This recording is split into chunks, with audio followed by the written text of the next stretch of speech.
হ্যাঁ বন্ধু, তো অমর সঙ্গী মুভির একটা গান এসেছে, সেটার নাম হচ্ছে রাই কমল, যেখানে বিক্রম চ্যাটার্জি এবং সোহিনী সরকার কাজ করেছে। এই ট্রেলারটা আমি রিভিউ করেছিলাম, আমার বেশ ভালো লেগেছে। যেহেতু বাংলাতে হরর নিয়ে এত কাজ হয় না, যখনই হরর কাজ হয় আমার খুব ভালো লাগে। এটা হরর কমেডিতে চলেছে। যে ট্রেলার, এই গানটার কথা যদি বলি, গানটার একটা ফোকলোর টাইপের একটা ভাইব আছে, যেটা শুনতে খুব ভালো লাগে। গানটা শুনতে বেশ আমার বেশ একটা মানে ফিলিংস আসে, ঠিক আছে, যেটা ভালো লাগে।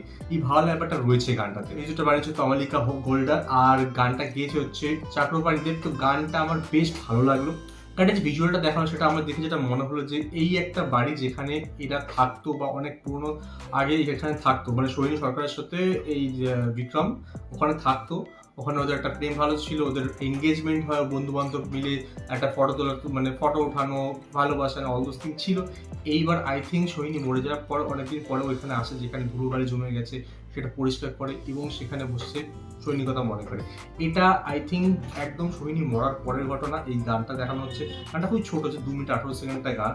তো এইটা আই থিঙ্ক প্রথম এই যে পাস্ট সিচুয়েশনগুলো দেখানো হচ্ছে, ওর এখানে ছিল, ওদের প্রেম ভালোবাসা হয়েছে, অল দোজ থিং, এইগুলো সব পরে আসবে। আই থিঙ্ক স্টার্টিং কিছুটা লাভ দেখানো হবে, দেন ওদের এঙ্গেজমেন্ট দেখানো হবে, দেন ওর মৃত্যু দেখানো হবে সোহিনীর।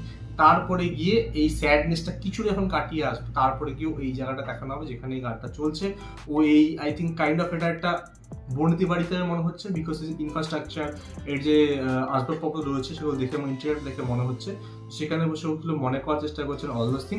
এবং আমরা ট্রেলার দেখে যেটা বুঝেছি যে এইখানেই, এই গানের পরেই হয়তো কি রাতের বেলা যখন ও আই থিঙ্ক লাইট জ্বালাচ্ছে, ঠিক আছে, ডেস্ক লাইট দিয়ে আই থিঙ্ক কোনো লম্ফ বা সামথিং কিছু জ্বালাচ্ছে, লণ্ঠন জ্বালাচ্ছে, তখনই গিয়ে সোহিনী ফিরে আসবে। তো সেই জায়গাটা কিন্তু খুব এক্সাইটিং হবে। তো গানটা আমার বেশ ভালো লাগলো, মুভিটা নিয়ে আমার বেশ এক্সাইটমেন্ট রয়েছে।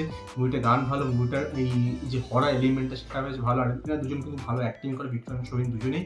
এবং বিক্রম কিন্তু রিসেন্ট দিনে খুব ভালো কাজ করছে এবং ভালো ভালো প্রজেক্ট সিলেক্ট করছে। তো আমার দেখতে বেশ ভালো লাগছে। তো তোমাদের বেশি কি মত, গানটা শুনেছি কেমন লেগেছে, আমার কমেন্টে জানতে পারে। আর আমার সঙ্গে দেখা হবে নেক্সট ভিডিও। বাই।